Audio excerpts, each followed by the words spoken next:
Yo les decía, bueno, es raro lo que pasa, porque está claro, lo digo una y mil veces, este modelo económico, así como está agotado.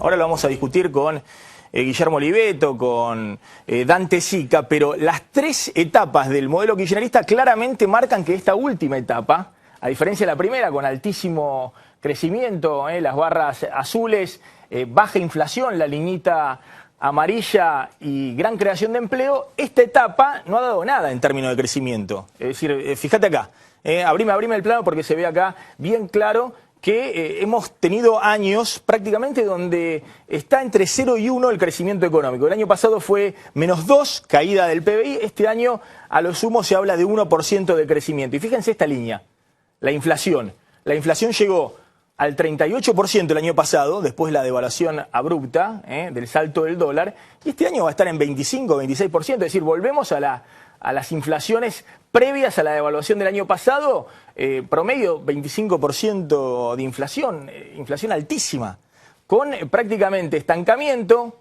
no recesión como el año pasado, pero lo mismo, casi nada de crecimiento, el modelo está agotado.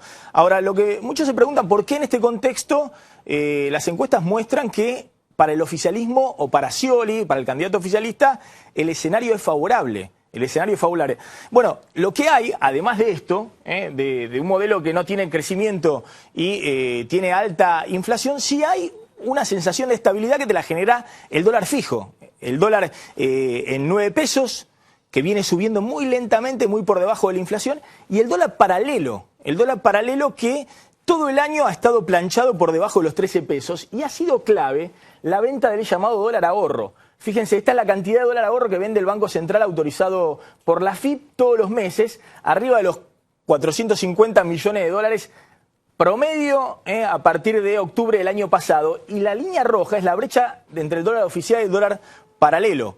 Es decir, la forma de voltear el dólar paralelo para que no se dispare el dólar paralelo, que llegó en un momento a tener una brecha del 80%, incluso hacia fines del año pasado, fue empezar a vender a lo loco dólares para que después parte de la clase media los venda en el paralelo, y eso redujo la brecha y ha sido clave para generar la estabilidad, pues no solamente el dólar oficial clavado, sino también la brecha no más allá del 40%, es decir, la sensación de que el que apostó al dólar paralelo a 15 pesos, a 16 pesos, a 14,50 perdió. Pues se le ha puesto un techo y una presión bajista fuertemente a esta brecha. Algunos dicen que esta brecha, esta liñita para abajo no tiene que ver solamente porque vendieron a lo loco, vienen vendiendo todos los meses dólares para que después vayan y en la vuelta se vendan en el paralelo, sino algunos como Claudio Suchovicki dicen, ojo que esto también tiene que ver con la expectativa. En diciembre todo el mundo sabe que el cepo al dólar no va a poder permanecer mucho tiempo más y la expectativa de que se van a normalizar las cosas tira abajo el dólar paralelo que se había disparado mucho. Pero bueno, es claro que esto genera la estabilidad. En este contexto, el ministro de Economía sale a decir cualquier cosa. Es decir, dice lo que se le canta y nadie lo cuestiona. Fíjate lo que dijo esta semana el ministro de Economía. Estamos en una desaceleración fuerte de precios. Y es cierto, porque tiene que ver con el dólar que te decía. Anclado el dólar, se desaceleraron los precios del 38% al 25-26% este año. Sin embargo, el ministro dice, sin ponerse colorado, que este año la inflación no va a superar el 18%. Lo dijo textualmente, Este año la inflación no va a superar el 18%. Fíjate, es la próxima placa, para que lo veas. No lo estoy inventando, se lo dijo ámbito financiero. Y nadie le dice nada.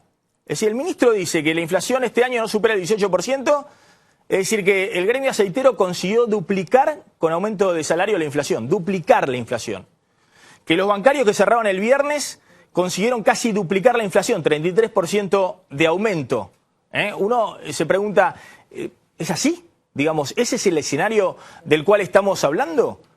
Duplicando con los aumentos salariales la inflación. No hay que ser economista para entender esto, es una cuestión de sentido común. Si fuera así, empresarios que tienen 18% de aumento en precios y salarios que duplican la inflación, los empresarios argentinos serían los más generosos del mundo.